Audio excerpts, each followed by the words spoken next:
उत्तर प्रदेश में रामपुर के मिलक क्षेत्र में अंबेडकर प्रतिमा लगाने को लेकर हुए विवाद में दलित छात्र की गोली लगने से मौत के मामले में चौकी प्रभारी समेत 4 पुलिसकर्मियों समेत 25 लोगों के खिलाफ मुकदमा दर्ज किया गया। इसमें 3 सिपाही, एसडीएम और तहसीलदार के 2 हमरा सहित 19 ग्रामीणों के नाम शामिल हैं। डीएम ने इस मामले में मजिस्ट्रियल जांच के आदेश देते हुए पीड़ित परिवार को हर संभव मदद का भरोसा दिया। गांव में तनाव के मद्देनजर पुलिस फोर्स तैनात कर दी गई है। उधर भीम आर्मी चीफ चंद्रशेखर भी गांव पहुंचे और पीड़ित परिवार से मुलाकात कर सांत्वना दी। मिल्क कोतवाली क्षेत्र के सिलाई बड़ा गांव में गंगवार और जाटो समाज के कुछ लोगों के बीच सरकारी जमीन पर अवैध कब्जे को लेकर विवाद चल रहा है। प्रशासन ने 15 दिन पहले अवैध कब्जा हटवा दिया था।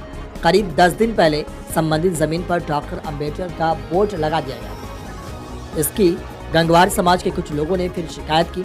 इसी शिकायत पर मंगलवार को अंबेडकर का बोर्ड समेत अवैध कब्जा हटवाने के लिए राजस्व विभाग की टीम मौके पर पहुंची। टीम ने शाम को कब्जा हटवाने का प्रयास किया तो वहां पथराव शुरू हो गया। आरोप है कि इसी बीच पुलिस ने फायरिंग कर दी, जिसमें गोली लगने से 17 साल के सुमेश पुत्र गेंदल लाल की मौत हो गई थी, जबकि रहीश पाल और रमन घायल हो गए थे। इसको लेकर के मामला और गर्मा गया।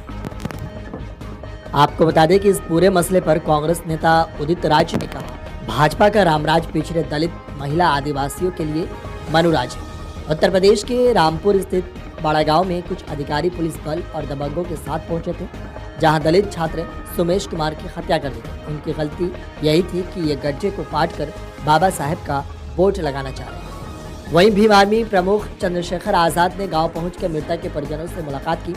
आजाद ने घटना के लिए सत्तारूढ़ भाजपा सरकार पर जमकर हमला किया और पीड़ित परिवार को 50 लाख रुपए का मुआवजा और परिवार के एक सदस्य को नौकरी देने की मांग की। उन्होंने कहा, सोमेश ने दिखाया है कि अगर भीमराव अंबेडकर के संविधान को हटाने की कोशिश की गई तो लाखों सोमेश पैदा होंगे जो अपनी जान दे देंगे, लेकिन संविधान पर कोई आंच नहीं आने देंगे। दूसरी ओर इस मामले में डीएमएसपी ने की बड़ी कार्रवाई। मिल्क के एसडीएम अमन देवल हटाए गए हैं और आरडीए के ओएसडी राजेश सिंह को एसडीएम मिल्क बनाया गया। इसके अलावा सिलाई बड़ा गांव के चौकी प्रभारी इंस्पेक्टर मिल्क और सीओ मिल्क का भी ट्रांसफर। जानते हैं कि कल इसी गांव में भाई सोमेश की पुलिस के द्वारा गोली मार के हत्या की गई और 2 साथियों को और गोली लगी है, जिसको एक साथी को दोनों पैर में गोली लगी है, जिसकी गोली भी अभी तक नहीं निकली है।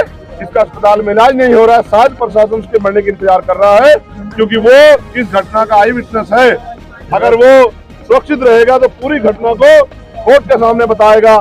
मुकदमा दर्ज हुआ है, मगर मुकदमे में एफआईआर के नाम पे मजाक हुई है। ये सारी चीजें मैंने देखी।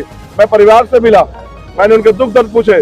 जबरन पुलिस के अधिकारियों ने परिवार को डरा के, धमका के और जिस तरह से हाथरस में हमारी बेटी का जबरन अंतिम संस्कार कराया था, ऐसे ही लाठी भांज के पूरी वीडियो रिकॉर्डिंग मौजूद है।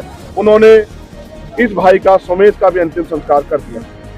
अब आप समझिए, मैं स्पेशली आपको बात कहना चाहता हूँ, इस देश में भाजपा के लोग रोज ये कहते हैं कि हम इस देश के संविधान को बदल देंगे। आज ये उदाहरण पेश किया है सोमेश ने शहादत देके कि अगर बाबा साहब अम्बेडकर के पार्क की बात हो तो हम अपने प्राणों के बलिदान दे देंगे। अगर संविधान पे, बाबा साहब अम्बेडकर के संविधान पे आंच आई तो एक सोमेश नहीं, लाखों सोमेश बलिदान देने के लिए तैयार है। ये भी आरएसएस भाजपा के लोगों को एक चैलेंज है जो कल यहाँ से मिला है। लेकिन आप ये महसूस करो, एक कितना इनमेच्योर अधिकारी एसडीएम के रूप में, जिसने आते ही जेंट्स पुलिस से महिला, जो यहाँ की गांव की महिलाएं थी, उनपे लाठियां भंजवा दी और फिर उस खिड़की से 2 पुलिस वाले चढ़ के गोली मारते हैं, जिनके नाम भी गांव के लोगों ने बताया कि वो पहले से मौजूद थे। एक का नाम ऋषिपाल है, दूसरे का नाम आदेश चौहान है। दोनों लोगों ने गोली चलाई और गोली सर में लगी। आप ये जानते हैं, अगर लॉ एंड ऑर्डर मेंटेन करने के लिए बहुत हालत खराब हो जाए, सिचुएशन क्रिटिकल हो जाए, तो पैरों में गोली चलाई जाती है, सर में गोली तब चलाई जाती है जब सामने से भी कोई इस तरह की स्थिति हो जाए। लेकिन यहाँ तो कोई स्थिति नहीं थी। यहाँ तो किसी पे पत्थर भी नहीं था, डंडा भी नहीं था, सब लोग पार्क में थे, मिट्टी थी। इसका मतलब जानबूझ के हत्या करके हमें नीचा दिखाने के लिए, हमें हमारी औकात दिखाने के लिए गोली चलाई गई। क्योंकि उत्तर प्रदेश की सरकार है वो दलित हितैषी होने का वादा करती है, लेकिन उनका असली दलित हितैषी होने का जो असल है, सच्चाई, वो आपने देखी। प्रधानमंत्री जी बाबा साहब की बात करते हैं, मुख्यमंत्री बाबा साहब की बात करते हैं, लेकिन उसी बाबा साहब के पार्क की जमीन पे बाबा साहब का बोर्ड नहीं देख पाई भाजपा सरकार, और उनके पुलिस को आदेश दिया उन्होंने कि गोली चला दो। ये सब हमारे सबके लिए बहुत दुख की बात है।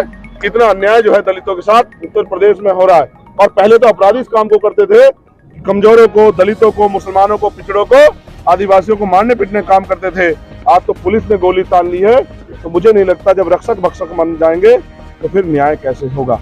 अभी बहुत सारी मांग जो परिवार के लिए गांव के देहात के जिम्मेदार लोगों ने रखी है, जिनमें हमारी मांग है उस जिलाधिकारी के खिलाफ मुकदमा दर्ज करके उस पर कार्रवाई की जाए, उसको नौकरी से बर्खास्त किया जाए। क्योंकि आज तो उसने गोली चलाई इतनी छोटी सिचुएशन पे, कल हो सकता है वो और बड़ी घटना करा दे और कितने लोगों की जान चले जाए। ऐसे इनमेच्योर अधिकारी को कोई तुक नहीं बैठता कि वो कुर्सी पे बैठा रहे।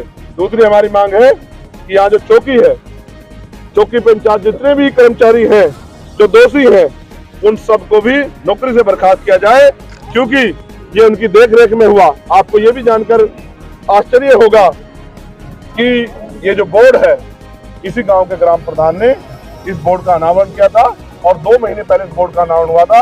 तो ऐसा किसका दबाव था जिस दबाव में इस बोर्ड को, जो जमीन पहले दलितों के पास थी, उस जमीन को छीनने का प्रयास किया गया। ये बिना सरकार के सहयोग के और बिना सरकार के आदेश पे नहीं हो सकता।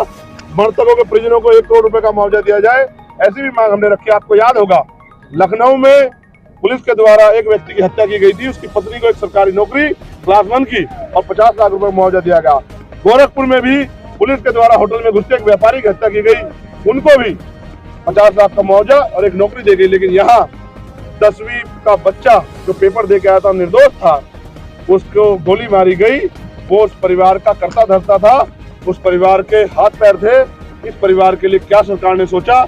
अभी तक इस बात की घोषणा न मुख्यमंत्री ने की, न प्रशासन ने की। प्रशासन ने ये कह तो दिया है कि हम अपनी आपकी मांग को पूरा करेंगे। फिर अंबेडकर पार्क का शीघ्र जो है उसको बनाया जाए और उसका सौंदर्यीकरण सरकार निधि द्वारा कराया जाए और दोषियों को शीघ्र गिरफ्तार करके जेल भेजा जाए। जख्मी लोगों की आर्थिक मदद की जाए। जैसा मैंने आपको बताया कि 2 लोगों को गोलियां लगी है, एक के दोनों पैरों में गोली लगी, आर पार हुई है। अभी तक उसकी गोली भी एक पैर में शायद उसकी गोली फंसी हुई है। अभी तक 24 घंटे बीत जाने के बाद भी अभी तक उसके पैर की गोली नहीं निकाली गई। इसका मतलब जैसा मैंने पहले कहा, हो सकता है प्रशासन उसकी मौत का इंतजार देख रहा हो, कब ये मरे और आगे कोई आई विटनेस ना बचे। आखिरी में हमारी मांग ये है कि जैसे मुख्यमंत्री कहते हैं कि न्याय सबके लिए एक है और भाजपा कहती है सबका साथ सबका विकास, तो मैं जानना चाहता हूँ कि फिर न्याय देने में दोहरा क्यों? आपने वादा किया था हाथरस के परिवार से एक नौकरी और एक मकान, आज तक नहीं दिया। आपने जब 2 लोगों को दिया तो फिर उसी रूल के तरह इस परिवार को भी 50 लाख का मुआवजा और एक सरकारी नौकरी दी जाए, जिससे परिवार अपने पैरों पर खड़ा रहे और दोषी अधिकारियों पर कार्रवाई की जाए।